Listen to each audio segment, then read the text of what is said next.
welcome everybody here to our meeting this evening. It's nice to see lots of members of our community in the audience, so thank you. Notice of the meeting. Public notice of the meeting is given in accordance with Schedule 12, paragraph 10 of the Local Government Act 1972. Moving on to agenda item number 1, apologies for absence. Oh, actually, apologies everyone. I would just like to say, I'd like to introduce our new town clerk. I do apologise. This is Mr. Fuller, Ryan Fuller, which you quite happy to be addressed as Ryan. So we're looking forward to a new start, a new year, a new town clerk. So we're moving forward very positively, and let's hope we bring lots of good things to the town.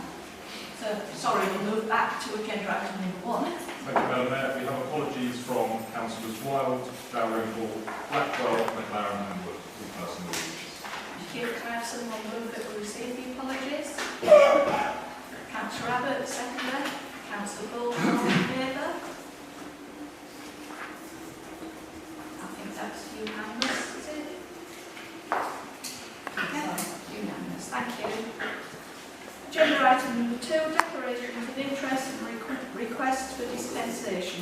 This is to declare any disposable pecuniary interests or any other interests which members may have in the following agenda items and consider any dispensation requests.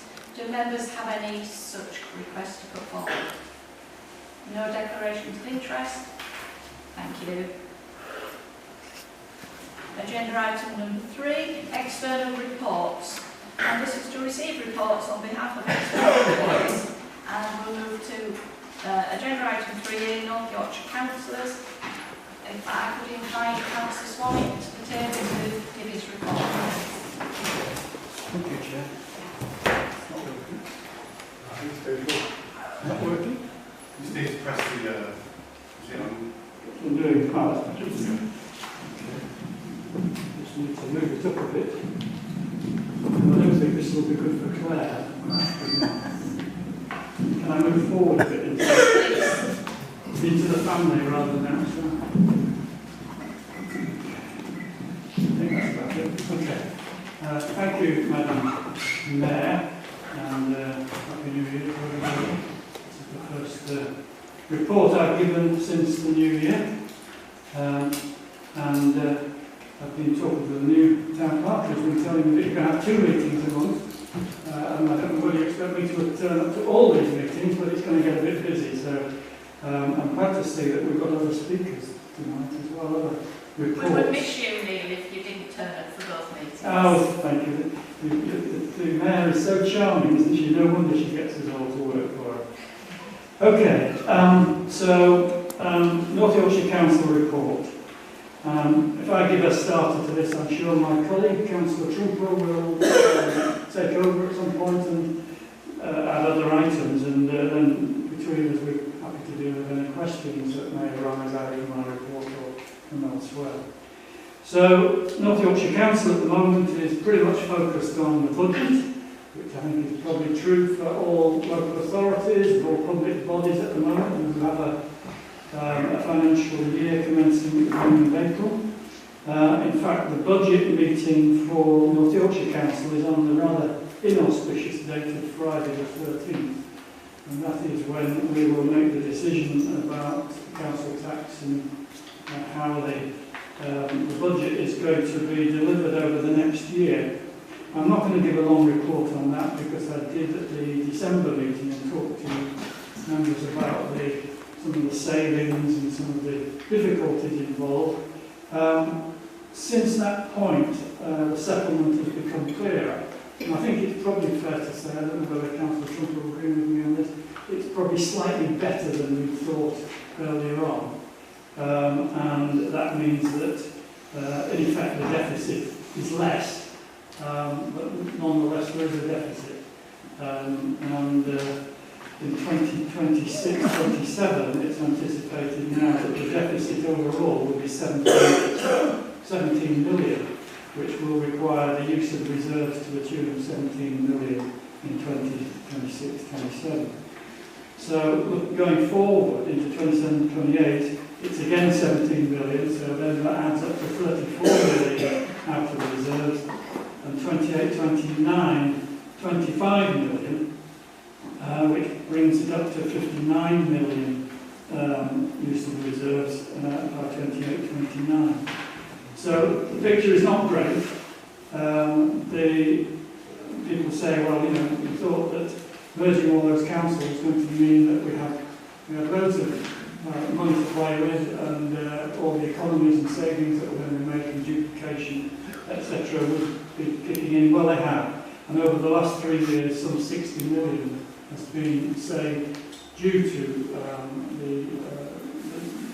removing duplication and so on from the 8 district councils. But still, there is going to have to be savings this year. And savings are not cuts, they're about using money better rather than taking away services, but nonetheless there's going to be pressure on all the North Yorkshire Council services. One of the deficit items which may be of interest to this audience is that Whitby Harbours will actually be receiving 1.5 million per annum from the general budget, and that will then go into the budget allocated specifically for Harbour and Harbour development, and that was a direct outcome from the High Court judgment last year. So I think that's all I'm going to say on the budget, unless anybody's got any questions on that. We'll take questions at the end. Except to say that the meeting on the 13th will also have an extraordinary meeting attached at the end, which is to deal with 2 items. And one is school placements, and the other is about the allocation of committee spaces, which usually is very straightforward, and the legal officer counts up the number of members in each of the political groups and allocates accordingly. But as we know, in the last few months, the Conservative group have lost their majority, and the numbers are now 45 for the Conservatives and Independent group, and 45 for the rest. So that will require some changes. So I believe there's discussions going on at the moment between the leaders as to how that is dealt with. But ultimately, the decision will be taken by an extraordinary council meeting on the 13th of February. Okay, starting off with some bad news. I think we all probably were involved in campaigning against having an adult gaming centre in Baxtergate. And the Scarborough and Whitby Planning Committee, as you probably know, decided to reject that application. And I think we all cheered and thought that maybe it will go away and we won't be having a gaming centre, but that is unfortunately not to be. The Planning Inspectorate considered the case again and has made the decision to allow the appeal, and that decision was made on the 15th of December. And so the adult gaming centre can now proceed. There's not much anybody can do about it, really. We've gone through all the channels, and that is really the highest level, because the appeal is to the Secretary of State and Parliament as the final say on planning applications that are contested. As you probably know, I sit on the Audit Committee. The Audit Committee has been dealing with some business that's pretty relevant to this area and is pretty controversial as well. The meeting on the 15th of December had 2 items. One was public speakers who came to talk to us about the Harbour and the consequences as they saw it of the High Court judgment. I won't try to repeat what was said, because I know those people are in the audience today. But there was then a discussion, and I think that clearly that was raising the agenda of a particular issue. Later on that agenda, there was a further discussion about the demise of the Alpamari outdoor swimming centre in Scarborough, which I know lots of Whitby people also go to. And if you remember, that went into liquidation 2 years ago, and the council took over the site to run it, and is continuing to run it today. They're looking to grant a permanent lease eventually, but at the moment it's under temporary leases. But the question about what happened to the money has still not been adequately resolved. And I asked two questions, having finally got the auditor's report to the audit committee. All that happened previously was that the document had taken a year to compile, and when it was published, there was a discussion meeting for the members of the council, and the press were given copies of the auditor's report, but then it didn't actually appear on any council agendas, and I was very keen to make sure that it got into the system as it was, rather than just being left outside. So it was discussed under confidential part of the agenda at the audit committee, and my questions were, where is the loss of the 7.9 million in the balance sheet, and who made the decision to write it off? Because neither of those things are clear. As a result of that, those two questions, which in my view were not adequately answered by the county treasurer, the issue has again been deferred to the meeting in March, but it is still a live issue and unresolved in my view, that you can't just say I buy for 7.9 million without actually working out exactly what the problem was and how you avoid it happening again. Okay, totally different topic, tourism tax. I've had some people inquire about the tourism tax and whether people in Whitby or whether hospitality businesses in Whitby will be asked to apply it to visitors. It's actually called a visitor levy. I have made my position publicly clear, and that is that I cautiously welcome the tourism tax, depending on what is done with the money and where it is spent, because I do want it to be spent on other things than tourism, and it can be spent on, for example, not roads, but transport infrastructure and other such matters.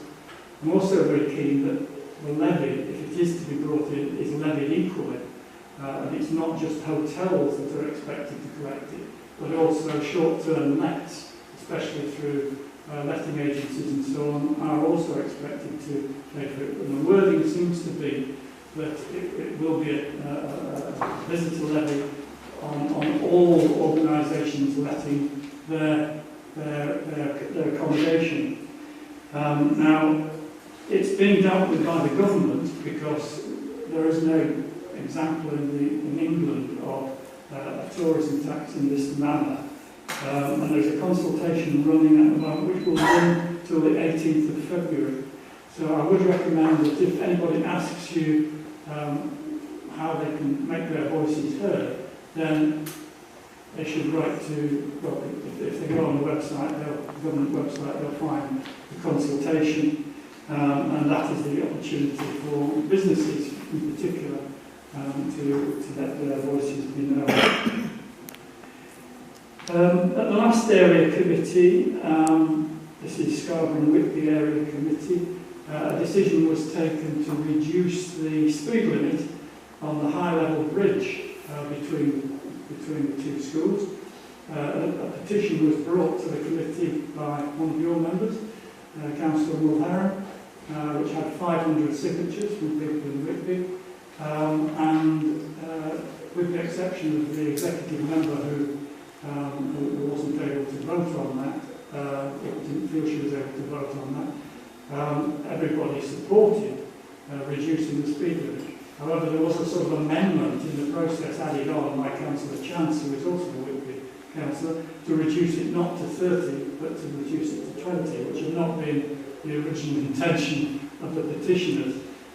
So we now await that working its way through the system to see whether the speed limit is reduced at all, or if it is reduced, what it's reduced to. And I came past the end of the bridge this morning at Mayfield traffic lights, and I see the police have cordoned off the high level bridge today, and there were blue flashing lights everywhere. I don't know whether it was an unfortunate collision or whether something more dramatic was happening.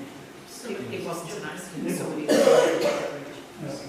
But basically, the idea of the reducing the speed limit was to make sure that there were no collisions between vehicles and, in particular, school children. The news just released is that the planning application for a site in Burniston, at the north end of Scarborough, which some people are calling a fracking application, but I believe that is not the correct name. I have to be very careful here because I sit on the Strategic Planning Committee, and I have to, as anybody who's had any knowledge of the planning system knows, I can't give any public view as to what my feelings are about this application, because I have to go into that meeting with a completely open mind, since it is a quasi-judicial body. But the application, I'll just read you the wording so there's no misinterpretation. It's for the construction of a temporary well site for the appraisal of gas, including drilling operation, proppant squeeze, and flow testing operation and site restoration, and by a company called Europa Oil and Gas. And the meeting of the Strategic Planning Committee will take place at Scarborough Town Hall on Friday the 30th of January this year at 1:30. So that now is a firm date, and obviously if people have views that they haven't already expressed, and I understand that quite a lot of views have been expressed, then they should do so in time for that meeting. Okay, I'm getting to the end of it, Madam Mayor. Just to say a little bit about Battery Parade, because I had a complaint brought to me by the Buildings Preservation Trust to say that the state of Battery Parade is a disgrace.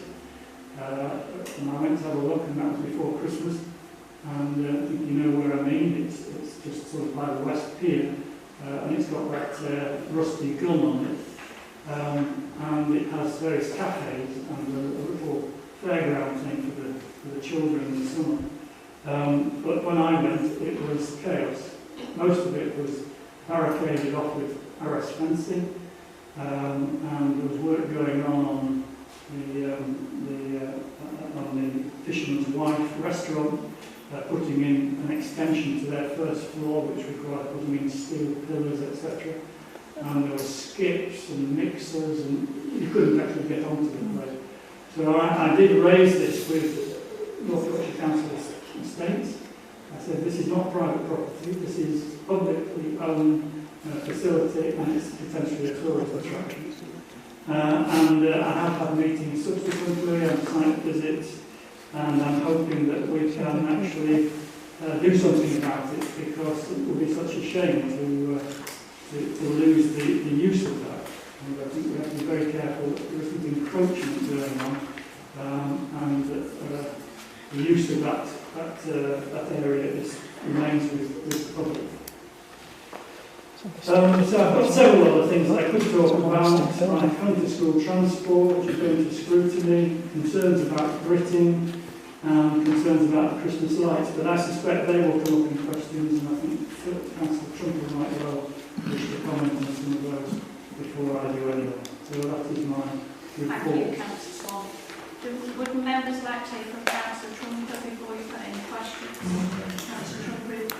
Councillor Trumbull will now take the mic as Councillor Trumbull and not actually a member of the council staff, just so everybody's clear on that.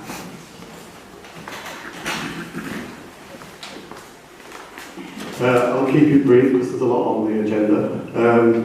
I'll start off with the budget. I mean, it is better than what we thought, but it's still not a great position to be in. To be in deficit by 17.2 million.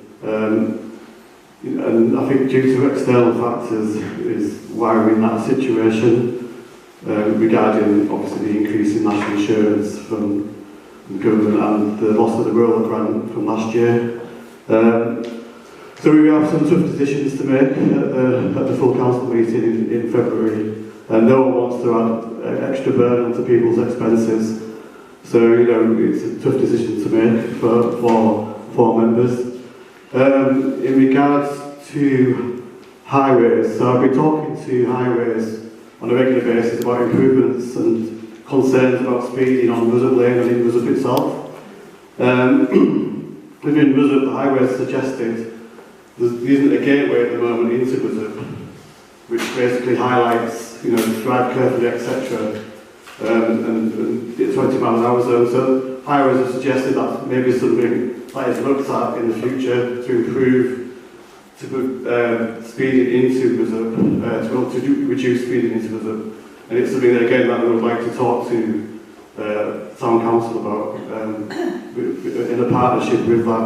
And also with the TRO that was discussed well, nearly 2 years ago now on the seawall. This is something I brought up with highways again, because it was suspended when it was supposed to be introduced in November 23, and that was due to an objection from a resident, basically, because they obviously were concerned about disability parking on the seawall. So it's something, again, that I've brought up with highways, so it's something that maybe we'll be able to introduce in the coming year. Gritting. There's been my inbox has been full about obviously with the snow and the storm that we've had recently. Gritting has been an issue, and it's something again that I've pointed out. We did have a discussion with the chief executive regarding gritting on pavements and on the off streets that are the primary routes. He did understand the situation, and they did send out a farmer to go and grit the off the streets, the secondary routes, and then eventually they did go and grit the pavements. But it's something that they are looking at regarding providing more grit bins, and they are re-examining the grit bin situation in the town. So hopefully that can be rectified again in the future. What else? So I did have something else to talk about, but it's just gone out of my mind at the moment. But I will take some questions on things that people want to, that Neil's already touched on as well. Okay, thank you, Councillor Trumpet. Do members have any questions for either of our North Yorkshire councillors?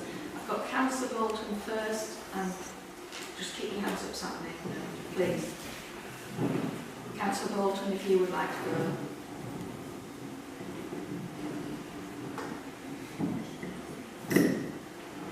I'd like to ask Councillor Swanwick, what is the decision-making process on the speed limit, or Councillor Trumpet for that matter? Now the area committee is 20 miles an hour. Where does it go, and who takes the final decision? The final decision will be made by the executive. By the executive? Yeah. Thank you. Councillor Riddles? Can members of the public hear back there? I just want to make sure.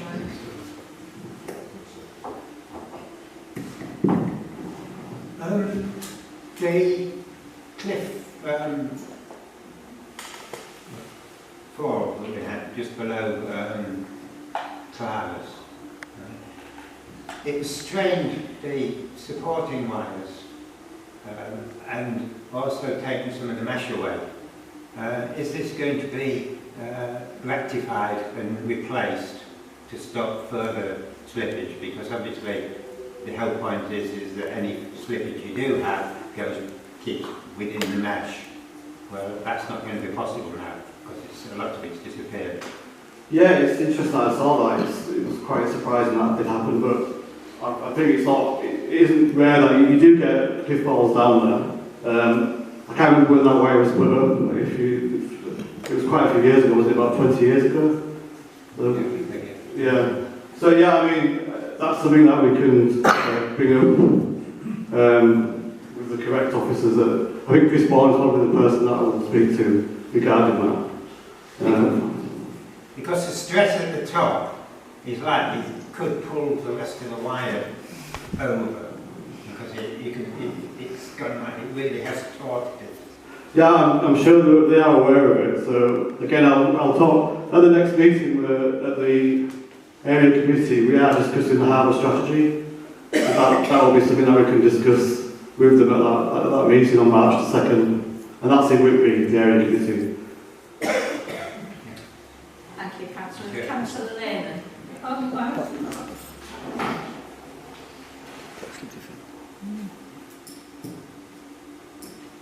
Is that good? You just turn off, Chris. Yeah. These questions for Councillor Swanwick, if I may please. First off, thank you very much for the work on the battery parade. There is a lot of encroachment on that, which is a bit worrying. But the Harbour High Court judgment, I understood that was all Harbour finance was put into the Harbour Fund. You've mentioned the figure of 1.5 million. Is that an arbitrary figure? Do you want to ask your question, Mark? I mean, I can ask that. Oh, yeah, if you could get fine. Yeah, so it's 1.5 million is what the basically being fenced this year from the budget. So it's not. I understood the High Court judgment was all of the income from the harbour was ring-fenced for the Harbour Fund. So you're saying it's what you're just passing over 1.5 million. This year. So what if the income is in excess of 1.5 million? What happens to that difference? Well, that's what they've worked out as the actual income from the harbour this year will be 1.5 million. Okay. The tourist tax. The money is going to be raised in Whitby. Is it going to be earmarked for Whitby, or the lion's share for Whitby, or is it just going in the general pot to be used in Scarborough like it normally does? So that I think that's a great question. I have concerns about tourist tax. I'm not 100% supportive of it. In fact, I don't. At the moment, I don't support it. So I do have concerns that it won't be spent in where the money is being collected. I think it'll be spent in York. Thank you. Councillor Abbott, if you'd like to move. Thank you, Chair. Good to hear about the salt bins out of Trumper. It's a long time coming. It might save a lot of council money and all that by sending men out and machines out if they're already there, and the residents can spread the salt on the footpaths and whatever have you. You mentioned, it was mentioned about the Harbour strategy that for what's in the report, I've got the report, for what's in the report, is it the not the committee, your committee, are they the ones that are going to make the decision on it, or are we having a consultation for everybody to get involved and put their point forward, or are we going to just wait for a lad from obviously Northampton, wherever they come from too? Yeah, I mean, so we won't make a decision at the area committee. Again, that'll be an executive decision. But I think it's important that everybody gets involved in it, and maybe something that the town council wishes to invite someone along to speak to them about the harbour strategy. Good idea. Thank you. Thank you, members. Just on the harbour strategy, I'm sure our North Yorkshire councillors will support me in saying it is actually a draft document at the moment of consultation. So, you know, members, it's there. Read it thoroughly and make your comments. This is the time to do it. And if I can just make a couple of other comments rather than questions, gentlemen. Battery Parade, I think the problem down there is that the council have leased it off, so I don't see it as a problem of the business owners down there. It's the fact that the council have leased the area off, in my opinion. And I certainly don't think that the Battery Parade is the only area in town that needs some tender loving care. I think we could look anywhere in our town. I walked down past Chubb Hill and I was sick to death of walking past a ring of a pothole in the road surrounded by orange fence, and it's been there that long. There are weeds growing up there, it's been there. We've got outside of Boys in the Station Square, there's a broken manhole cover. It's got a reinforced plasticky type cover on it that's been there God knows how long. So it's not just Battery Parade, and I seriously think we need to invite some officers to have a walk around our town, and we could take you anywhere, and there are areas of comment on the visitor levy. If it does come in, I think the only way it can and should come in, if it does, is that it's ring fenced, and what's collected in Whitby is spent in Whitby. So other than that, that's my comments on it. Any further questions, councillors, before I thank our North Yorkshire councillors? Thank you, Councillor Trumper and Councillor Swalling. Just one more thing, I'd like to say that myself and Neil have both support the town culture bid for Whitby. So that's something really important, I think, for the town. Thank you, Councillor Trumper. Again, thank you, Councillor Swalling, for your report. It's always thorough as usual. So moving on now to the presentation. We've got two presentations this evening. The first one is on the High Street Fund application, which is a High Street Fund application for Baxter, and that's Jacqueline Goddard who's going to give us that presentation. If you'd like to come up, and I believe you're going to use the laptop there, Jacqueline. Is that correct? Yeah, everyone's going to push the buttons. Right, so if you want to speak to members. We've got about 10-15 minutes max because of the full agenda this evening. All right, thank you very much for having me. Thank you. I'm here to basically introduce to you the concept of this group of people that have been working together since spring last year, based on a couple of businesses who feel very passionately about the state of Baxter where they're based. So obviously everybody in this room does too.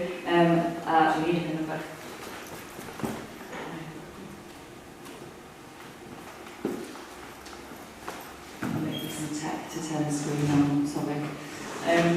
We've been talking together around the possibility of accessing the mayoral Vibrant and Sustainable High Streets Fund, which is a pot that David Scale has to allocate. We're in round 3 of funding applications at the moment, so the deadline for applications for that is actually the 30th of January this year. So we've been discussing how we might access some of that money and bring it into Whitby, and trying to pull together a group of people who are willing and able to try and make that happen. So I'm here today basically to introduce the concept of what we've been looking at together to you, and to potentially, if we can hit slide 2, ask you if Whitby Town Council, maybe we can hit slide 2, would be interested in being a partner in applying for this fund.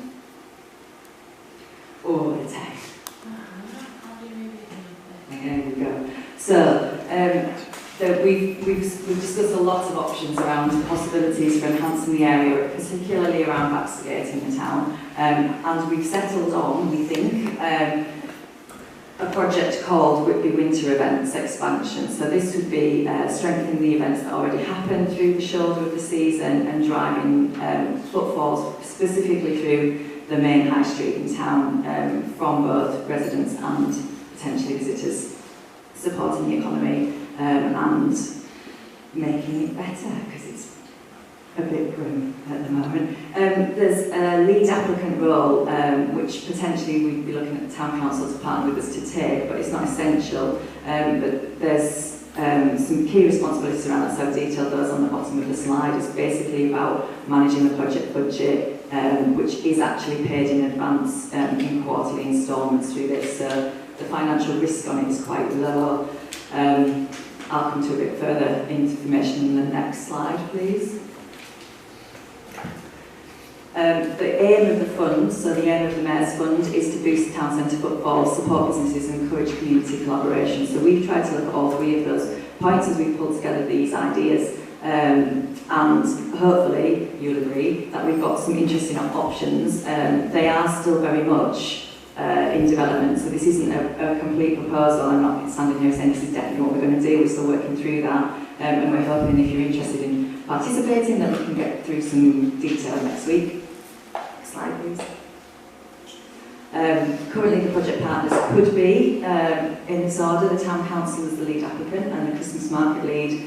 My business is for marketing, so supporting Baxtergate businesses with various different things and marketing winter events. And then Lois Kirtland, who I'm sure you're familiar with, who has just been the lead on the Literature Festival. She also has a business on Baxtergate, Hetty and Betty Restaurant, and she's supporting a new project in town that she's hoping to deliver in February 27 at Fire and Ice Trail. We've been talking with all of these project supporters throughout the year. So Kerry Bilton from the council, Rebecca Denny from Flash Company Arts, and V3A, and other businesses in town, the Made in Whitby guys, the Treasury on Baxtergate. So there's lots of interested parties who are going to try and move these forwards. Next slide, please. The goal, the project scope, is to expand the Christmas Festival, so your Christmas Festival, into Whitby winter events, improving the sustainability of the market and hitting some of those key goals for the fund. This really is to amplify what started as a great project and run that through into February. Next slide, please. You know what Baxtergate is like, you know that there's a real lack of community cohesion. There's some businesses that have been there for a really long time who try to keep it looking spick and span, and then there's the corporate nationals, and the managers there don't have the same pride in the street necessarily, or they get dejected and disheartened. And what we're hoping to do is to reinvigorate that, strengthen collaboration, and refuse the community feeling. Next slide, please. We think there are 4 key activities in the project, so this is one I'm hoping you really love. We are aware that the Christmas market is looking for some new chalets, and there's potentially some of this funding available for a piece of that. Supporting business workshops and training around things like window displays and accessibility audits that will enable people to improve their businesses, not just commercially but accessibility-wise, hopefully making a central marketing point and a promotion point either through a website that is affiliated to the town council site or a separate one, and using social media to consolidate communication so that people can find out information consistently about events that are happening in town, and specifically these winter events, and this new highlight event for February, the Fire and Ice Trail. Provisionally, the financial overview looks like this. We've costed the different activities, as you can see. This is a budget that sits in the lower end of applications to the fund so far, some of which in the bracket it falls into has to be match funded at 5%, and we think we would be over that with the way we're putting the proposal together. Next slide, please. The benefits for Whitby, I think, are pretty clear. We are a very passionate group of people who hope that we can deliver something that's new and is going to make an impact and support the businesses that are there, whilst building confidence, resilience, and getting locals and visitors back down to the town centre again. It's an opportunity, I think, that we could build a new partnership, but potentially we could work on in the future as well. But yeah, for now, it's an open door and an opportunity that we're hoping you might want to be involved in. Next slide, please. I mentioned at the beginning that the application needs to be submitted by the end of the month, and then you can see the timeline on here is right through till 2028 for review and final reporting. It's a staged process. The application needs to be detailed and submitted in January and decision in May. There's some work already been done in the background in regards to consultation of Baxtergate businesses, and the Fire and Ice Trail proposition is detailed. Business support delivery would be tailored to some more questionnaires and surveys that would be done over the coming week. But yeah, there's the basic scope and outline. There's a few thoughts you might have around risks, so I've popped some notes in there just to sort of alleviate some of those. I can read them out if you can't see them. Can you read that all right? You don't need to. You can't read it. Could I ask you to read them out, Jacqueline, so that everyone can... Yeah, so we suggested that there may be a risk for the cost to overrun, so we're mitigating that, or we will mitigate that as we pull the detail together with conservative budgeting. It's phased delivery that's partly, that's manufactured and set by the way the application process is built. It's quarterly funding paid in advance from the combined authority, and potentially, as the lead applicant with the Town Council, could have oversight of the procurement, so full control and transparency and all of that. The second risk is capacity pressure on the town council team. We know that you don't have a lot of resource, so we would initially allocate really clear roles for the partnership, managing delivery and coordination our individual processes. I would subcontract to other people and pull in one invoice off for the bits of business support and marketing that we would enable in order to make that as smooth a process as possible. What's the next one? Delivery delays. So we would only be successful in receiving the funding if we have a realistic timeline. We'll be using experienced delivery partners, and the timeline will be really clearly laid out, so that shouldn't be an issue. Weather impact on outdoor events. I think this is not something that you're very familiar with, so having contingencies for weather issues and also expanding any outdoor activities, building extra community events and interaction and engagement through other venues is critical to the whole idea of the project and the collaboration, enabling it to still go ahead. Any of these events to still go ahead should the weather or anything else be an issue. And then volunteer fatigue is the last one, so that would be around retaining existing goodwill and driving a proper plan for how we manage volunteer time. I can't think of any more risks, but please shout them out if you think there are any. Next slide, please. That's it. Take your questions, please. Thank you. I'll open it up to members for questions. Any questions? Councillor Harbour. I have two questions. I didn't quite pick up from the presentation what the total budget was, including match funding. The total including match funding, I think, is 96. 96,000. Yeah. Yeah, right. That leads to my next question, which is about the use of staff resources from the town council to basically keep books.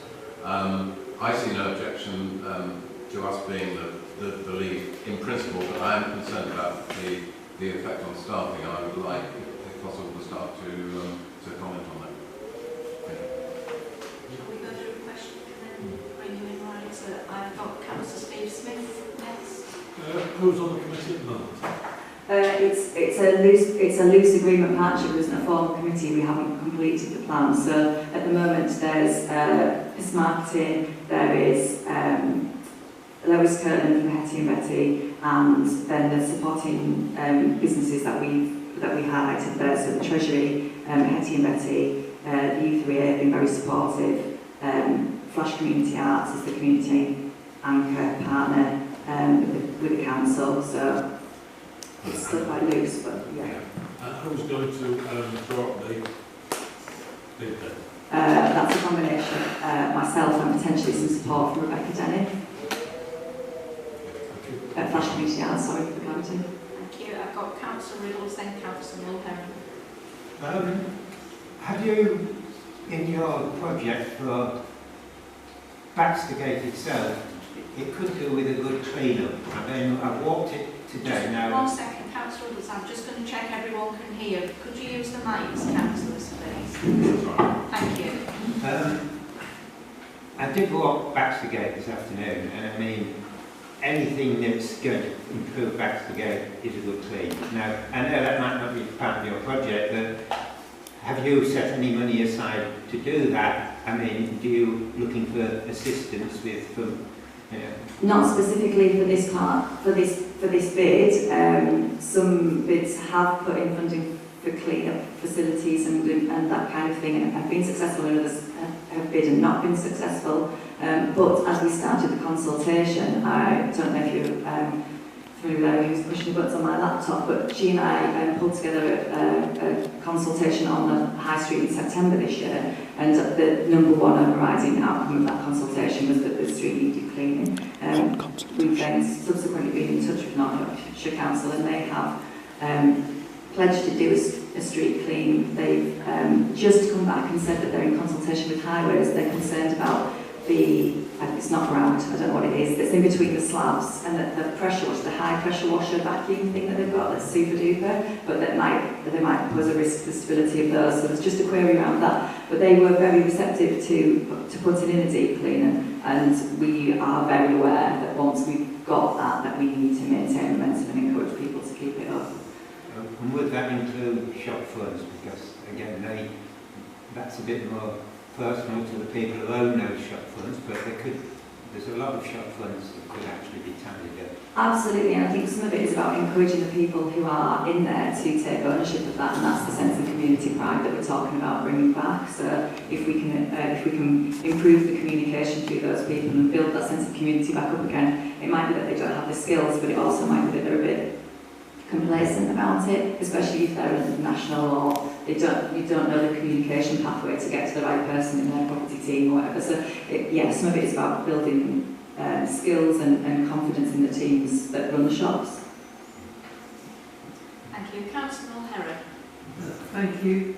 Have you, where are the chalets going to be stored in summertime?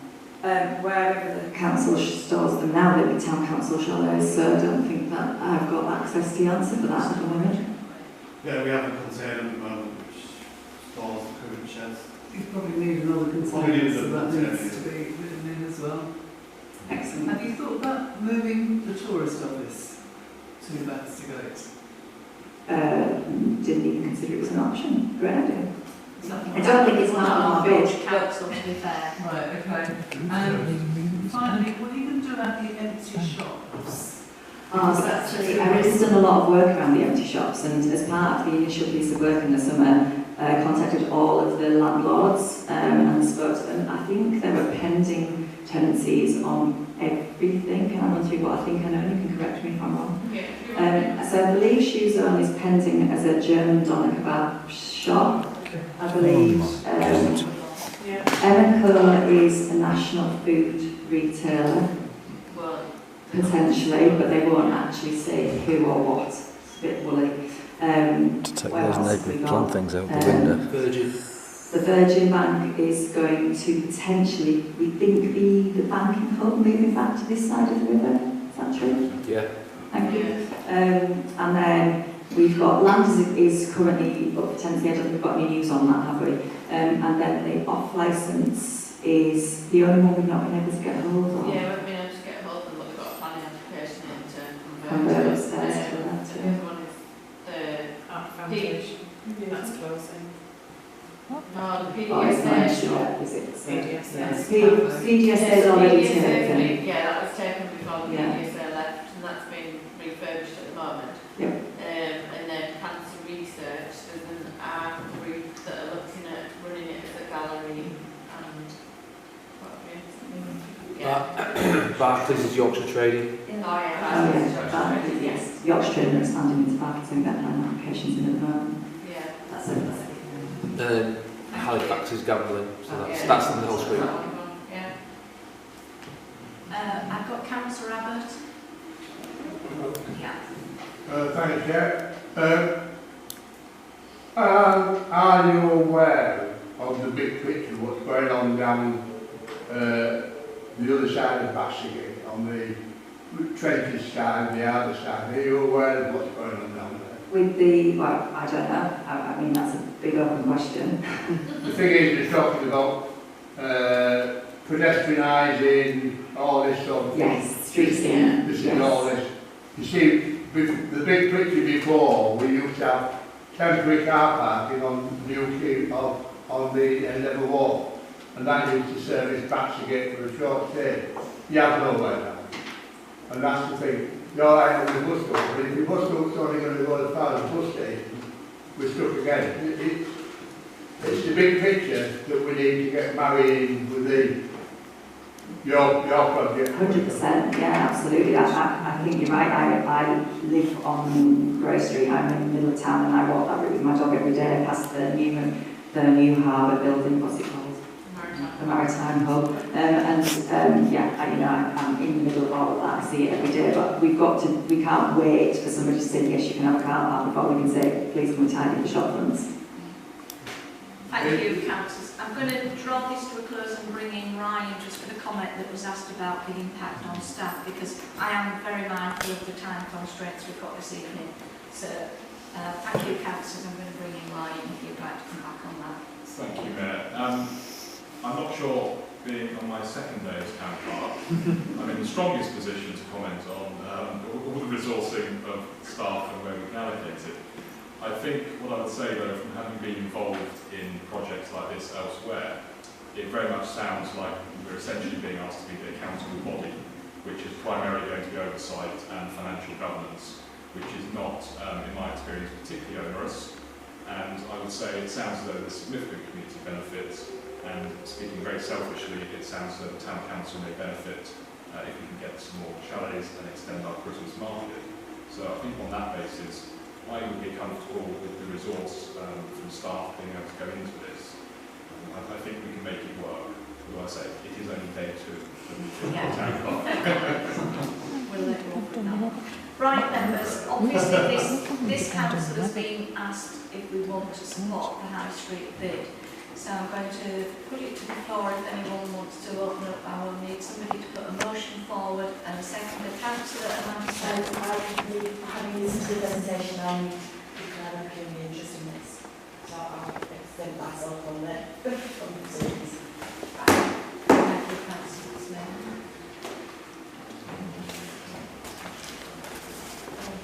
Apologies, this is on the agenda later on down, so we'll make that decision later. But I'd like to thank you, Jackie, for moving forward.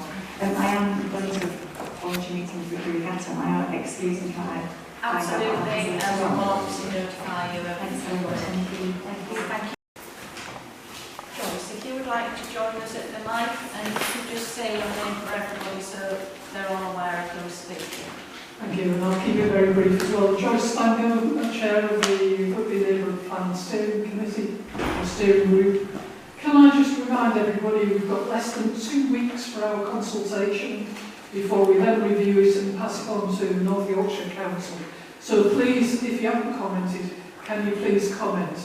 And can I also make the point, this is Whitby Town's neighbourhood plan. If anybody's thinking about doing any projects, and I'm sorry if our Baxtergate colleagues have left, can you look at what we're trying to propose for the town going forward? If you don't agree with it, please comment.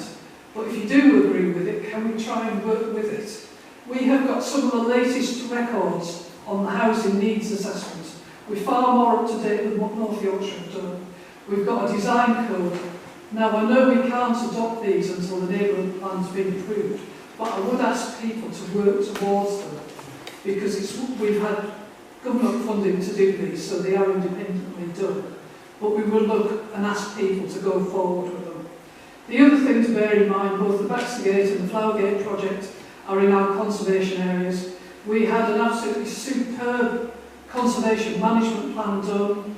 Unfortunately, Scarborough Borough Council never pulled it together in a formal document, so it is not an easy read, but there is a lot of information in there on shop fronts and the quality of shop fronts. And I still believe this is one of the ways that we can improve Baxtergate by looking at that.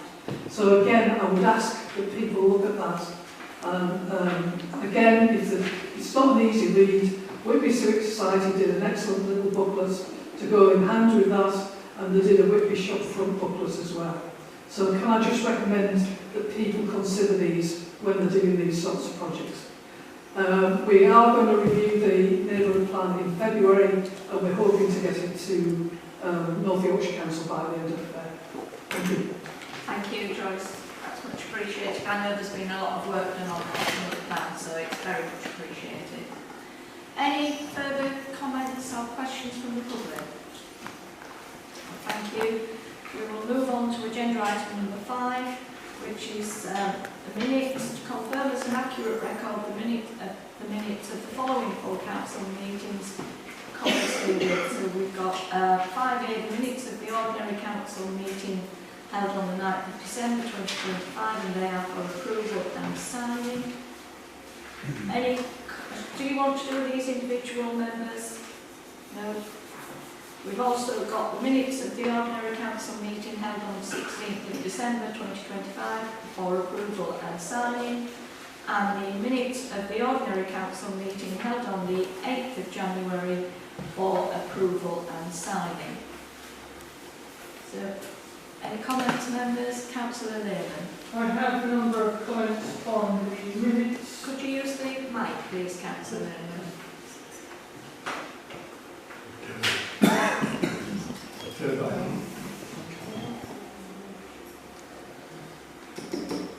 Yeah, I have a number of concerns about the minutes for the Thursday, 8th of January. Present, we have Councillor Blackwell, but she apparently also submitted her apologies. The locum clerk stroke RFO was apparently not present.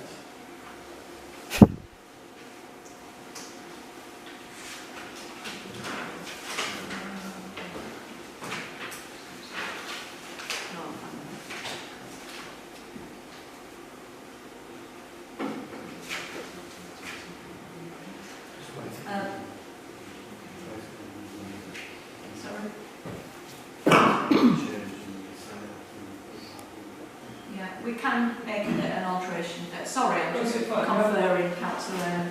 We can make an alteration, and then I can sign it, and if you're happy with that, other members are happy with that.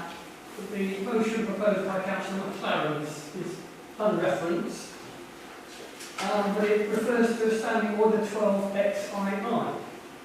Whitby Town Council standing, there is no Whitby Town Council standing order 12XII. The standing order that she referred to was for motions that can be raised without reference to the clerk. That is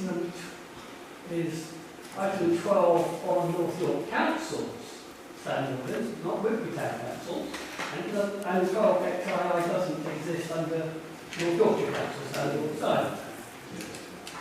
The actual standing order was 10AXII. She did say 10. Yeah, it doesn't sound. She actually misquoted it. She said 10XII. It's actually 10AXII. However, there's nothing on here to say what it was in vote for. Right? Now,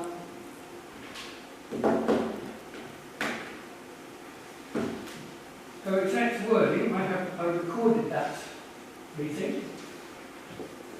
And the exact wording I'd like to bring in standing order 10 from Whitby Council, Whitby Town Council standing order item 10XII, to no longer hear from Councillor Biddles and Councillor Lehman, as they are disruptive every single council meeting, toxic in emails, and disruptive every single council meeting. Toxic hold-up proceedings, and I am not the only person who thinks this. We were not disruptive at that meeting. I would like that minuted, please. It was taken, I'm not going to argue it across the floor, Councillor Lehman, because I'm going to say I think it would be best to take these away and bring us to that, quite frankly. I think it was. So we will. Right. But it was taken a vote on that. I know, it was, but there's the reason for the motion is not given. The reason given was... Those points have been noted, and we will take them away and bring them in minutes. Also above that, questions asked about toilet costs, security costs, salaries, audit costs, and a heated discussion took place between two councillors and the RFO. Now, the only reason it was heated was because the confrontational and accusatory attitude of the clerk was left unchecked by the chair. Now, I have the recording of that meeting. I'm quite happy. I've sent a copy to the monitoring officer. I'm quite happy to send a copy to the public. It was a public meeting. If you'd like to correct it. I'm not going to argue it across the floor. Your points have been made, Councillor Lehman, and I think it's not the right way to go to open up another item and interpret this. We're going to take all that set. So, given that any further points, Councillor Lehman? That's no. Right. Given that we're going to take those minutes away, that leaves us with the minutes of the 9th of December and the 16th of December. Are members happy for me to sign those? If members want to receive the minutes, then I will sign them. Councillor Mulheron? Do I have a seconder for that? Councillor Hall, all in favour? Any against? Any abstentions?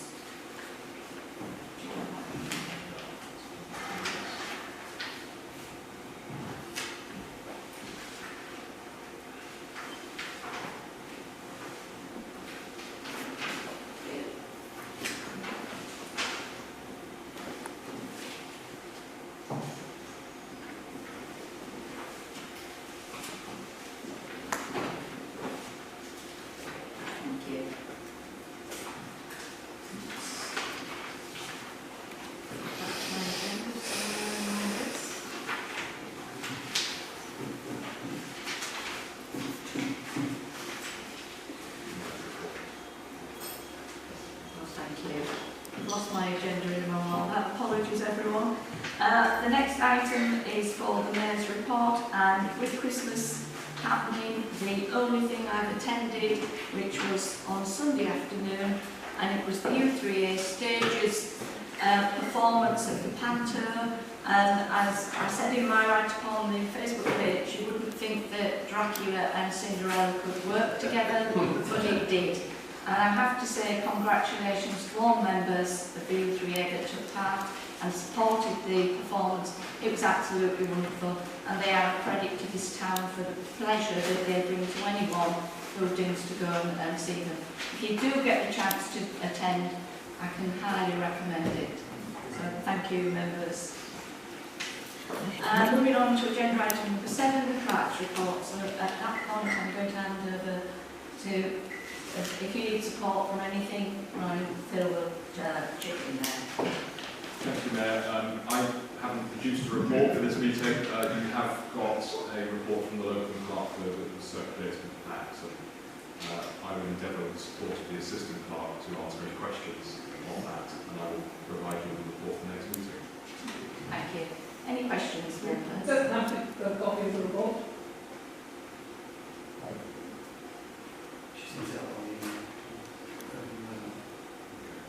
Apparently it can come out to members via email.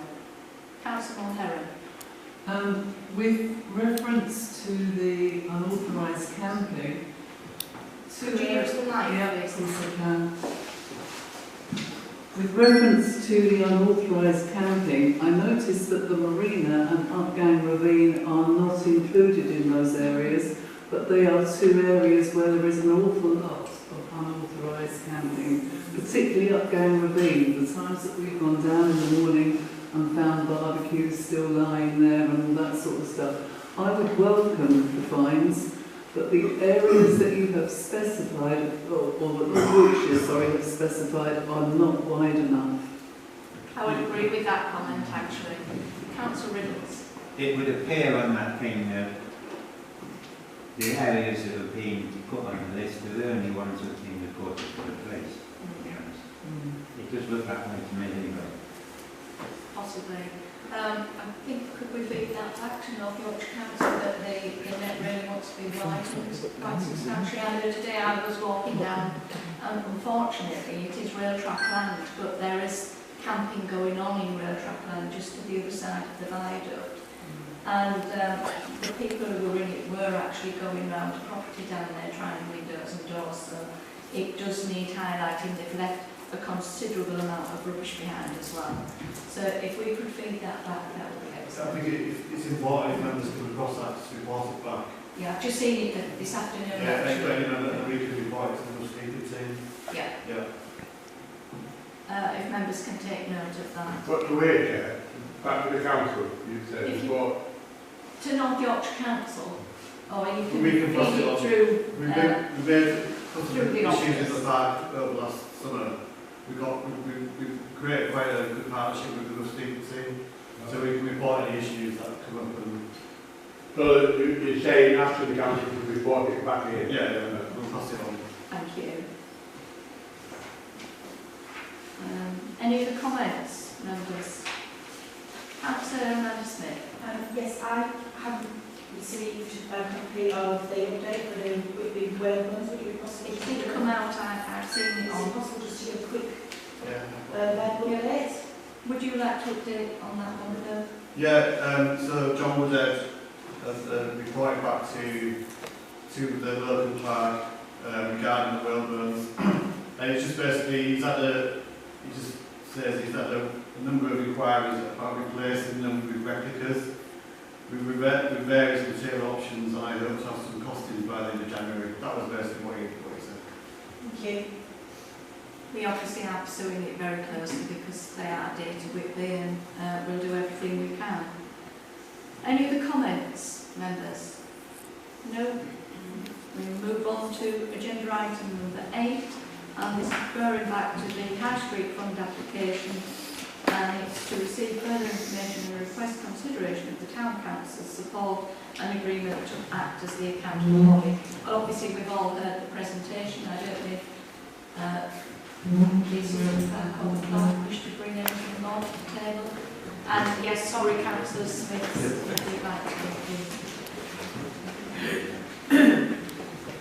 Right, it's up to members if they wish to support the High Street Fund application. Do I have anyone who wishes to speak to that? Councillor Wilson. I would speak in support of it, given what the clerk has said about the unlikelihood of it being a great administrative burden on the council. Right, so we've got Councillor Orton as moving support of the High Street Fund. Do I have a seconder?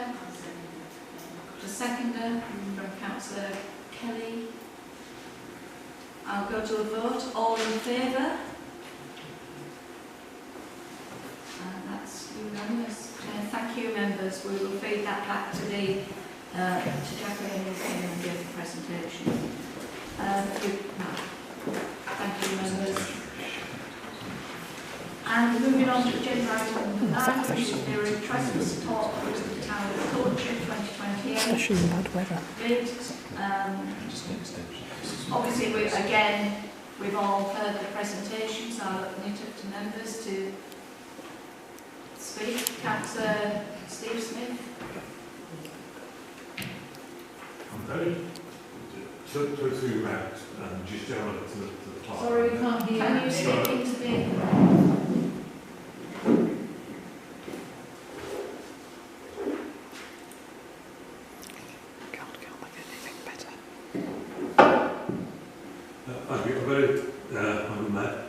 Really through you to the clerk. I'm very conscious of the workload that we've already given him with the other Baxtergate project, and there's an awful lot more that needs to be done again. Now that previous clerk has said they've been overworked anyway. Now I aren't against the project as such, I'm just concerned about the workload of our staff. Thank you. Councillor Shackleton. I think it's Could you use one of the mics, Councillor Shackleton, please? Thank you. I think it's a wonderful opportunity. I think the fact that it is only going to come once, I think it's the last time the Endeavour came, it was overwhelming, the amount of people that visited the town and just the community spirit and everything about it was just wonderful. And I think that if we can emulate that again, and if we can bring the community together again, it can only be positive for the town. So I think it's a wonderful idea and a marvellous opportunity. Thank you, Councillor Shackleton. Any other comments from members? On that, I'm going to... Councillor Harbour, do you wish to speak? Councillor Abbott? I'll do the second. Right, I'm going to go back to Councillor Shackleton. Are you proposing that we support the Town of Culture? I am proposing We've got that. a motion there, we've got a proposer, I've got a councillor seconder. I'm going to go to the vote. Members all in favour of supporting the Town of Culture? Bid, I should say. And that's unanimous, I'm pleased to say. I'm sure that we've got enough skills within this town. Oh, I do apologise, councillor. And I know we've got councillor. I did actually. You did? Okay. It took a long time. I will go back then and abstentions, councillor Steve Smith. Apologies. I've got a bit excited there. I am in support. I'll put that out there on the record. But I think this town has enough skills to pull together the necessary team required that we can take the burden off our staff for one thing and really push forward and bring this community together. So I'm delighted with that result. Thank you. Moving on to agenda. If they haven't got parking time, councils will have to do some work. Which is the finance 10A to approve the paid expenditure transactions up to and including the 31st of December 2025 and the copies herewith.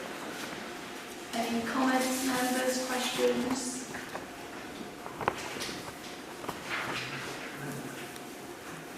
No? Do I have someone who will move approval? Councillor Hall?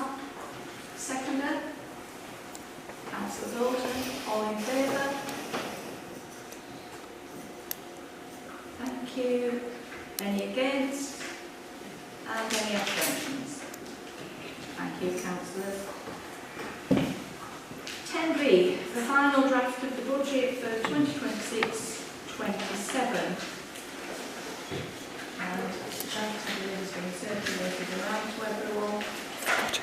At that point, again, apologies that I'm putting this across for any questions or comments to both Brian and Phil. So I'll open that up to the floor. Any questions then? There's Councillor Lehman. Well, would you use the mic, Councillor Lehman? Please. Thank you.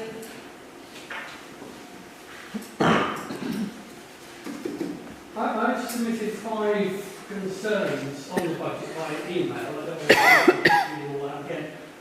Has the clerk had a chance to look at them? And what's his thoughts on them? Would you like to come back on that one? Through you, Madam Mayor. Yes, there's been a number of emails in the system, as members are aware, over the last few days. Obviously, joining the council yesterday, I've had quite a lot to work through. I have endeavoured to answer some of the other questions from members in the last couple of hours of the working day today. I don't know if that's helped those members. Unfortunately, Councillor Lehman, I haven't had the time today to come back to you in the level of detail I think was necessary for some of your comments. Probably what I would say is that most of your comments are matters for members rather than questions for me as your RFO.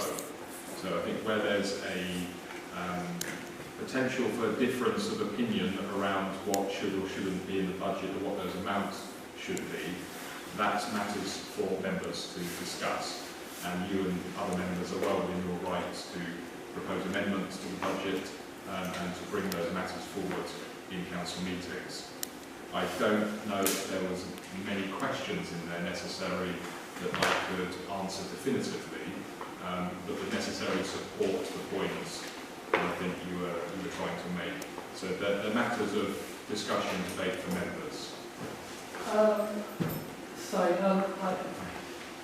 The intention was to go upon your experience as an RFO.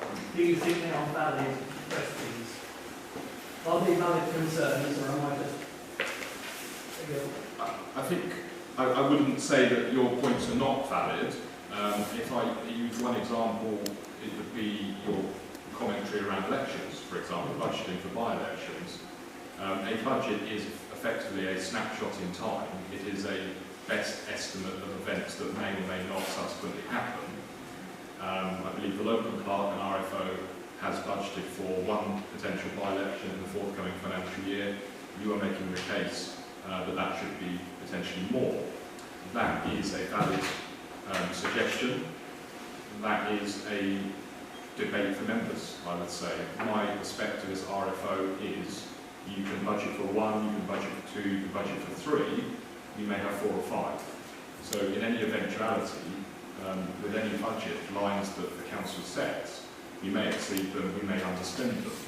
That's why we would have reserves, general reserves. That's why we have a contingency budget. So that's just one example. I'm not sort of picking on that particular point. Reserves was one of my other concerns, and I did suggest. With your experience, do you think the level of reserves we may have would be sufficient? The reserves position is a difficult one, as I answered to Councillor Riddles earlier today. And I think, following on from what I understand the local clerk and RFO explained at the last meeting, it's very difficult at this moment in time to be certain about what the reserves position will be at the end of the financial year. I can tell you that we've got £136,963.65 in what is effectively the general reserve as of today. That's the combination of bank balances. Obviously for the next quarter there will be further payments, there will be further receipts. That position will change. I acknowledge that the budget monitoring reporting that we would ordinarily see has not been taking place in recent months. Therefore the transparency, the oversight of the reserves position is not as it would usually be. and it is not as I would expect it will be this time next year when we are setting a budget, and hopefully I'm still here as your clerk, an RFO. I don't know what more to say necessarily on that point. It will largely depend on the budget council sets. I do agree with you, your point around increasing reserves, strengthening reserves. You heard me say that, if you recall, when I came to the presentation during the interview process. So I'm absolutely on board with you with that. Again, that's a political decision. I understand that the previous clerk suggested increasing reserves faster last year, and that wasn't supported by the majority of members. So I think what the locum clerk and RFO has done is put forward suggestions that she thought might be supported by the majority of members. Again, they are political decisions for you. You can increase the reserves faster, but that will have the correlating impact on the precepts. Can I put to the chair then that we consider postponing? You were saying that there's more money coming in, more money going out. SLCC recommend you don't set your budget till mid-February. Is it worth considering postponing this meeting until mid-February so we can have a good talk about the full options and give the clerk a chance to get a better grip on the numbers? Thank you, Councillor. I have actually had this conversation with the clerk, and we were told that we have to submit our budget by the 23rd of January, which is why we had the extra meetings. But although North Yorkshire Council may not be very happy with us if we don't submit on the 23rd, I believe we do have until February, the end of February, to submit it. Now, that decision is up to members, and if members want to put forward a motion suggesting that and it's seconded and supported, that's the way we'll go. If it isn't, then I would presume we will revert back to looking at submitting our budget and precepts requirement tonight. So that's to the floor. I'm going to leave that. Could we delay making this decision until mid-February to give us more chance to look at the numbers? I've got that as a proposal. Do I have a seconder? Councillor, I think Councillor Amanda Smith had her hand up first, so I'm going to go.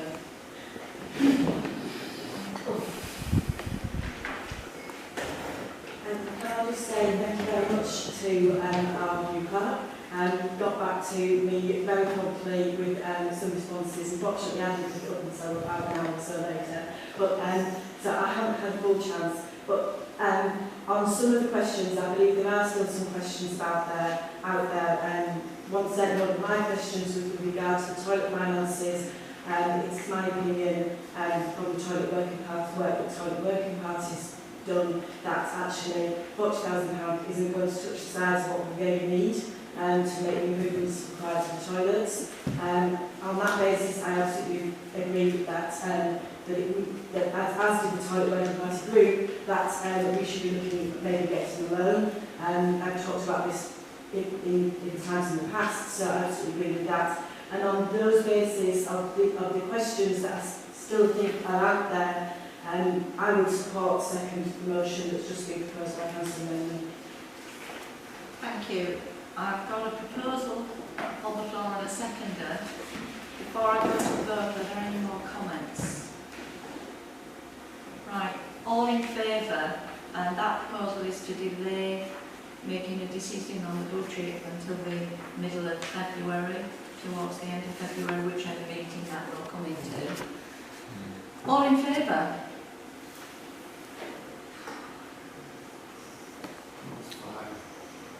And against? And abstentions? And that's the motion carried. We will be delaying the budget until next month. So with that, 10C, we can't obviously set our precept until the budget is decided upon, so that again will be decided in February. moving on to agenda item number 11, review of standing orders. There are quite a number of suggestions, but I'm going to hand over. It's being withdrawn. I believe we've had the... Yeah, I didn't put it in.